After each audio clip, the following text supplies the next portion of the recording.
திருமயிலை ஸ்ரீ பத்மாவதி நாயிகா சமேத ஸ்ரீ ஸ்ரீனிவாச பெருமாளுடைய வைகாசி பிரம்மோத்சவத்தை அனுபவிச்சுட்டு வரோம். 3ஆம் திருநாள் இரவு பெருமாள் ஹனுமந்த வாகனத்தில் எழுந்தருள்.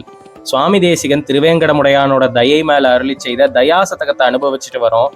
அதுல கமலா நிலைய ஸ்வயா தயாலு கருணே நிஷ்கருணா நிரூபணேத்வம் அதையே வகீதாவகாஸ்ருதானாம் துரிதானாம் பவதி த்வதேவ பீதிஹி. இதுல சுவாமி தேசிகன் கருணே தயாதேவி கமலா நிலையன் உங்களால தான் தயாலு அப்படிங்கிற பெயர் பெறார். நீங்க அகலகில்லேன்னு ஒரு மார்புல உட்கார்ந்துருக்கிறதால தான் அவர் இவ்வளவு பெரிய கருணை கடலா இருக்கார்.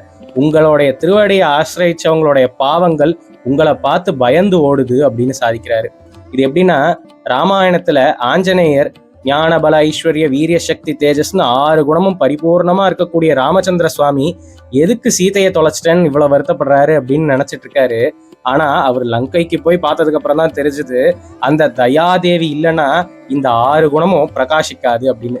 அந்த கருணை மகாலட்சுமி இருக்கிறதாலதான் பெருமாளுடைய குணங்கள் எல்லாமே பிரகாசிச்சு அவரு விபவ வியூக அந்தர்யாமி அர்ச்சை இந்த மாதிரி பல ரூபங்களை எடுத்து நமக்கு அனுகிரகம் பண்றார். அதனால நம்மளால அவருடைய திருவடியை பிடிக்க முடியுது.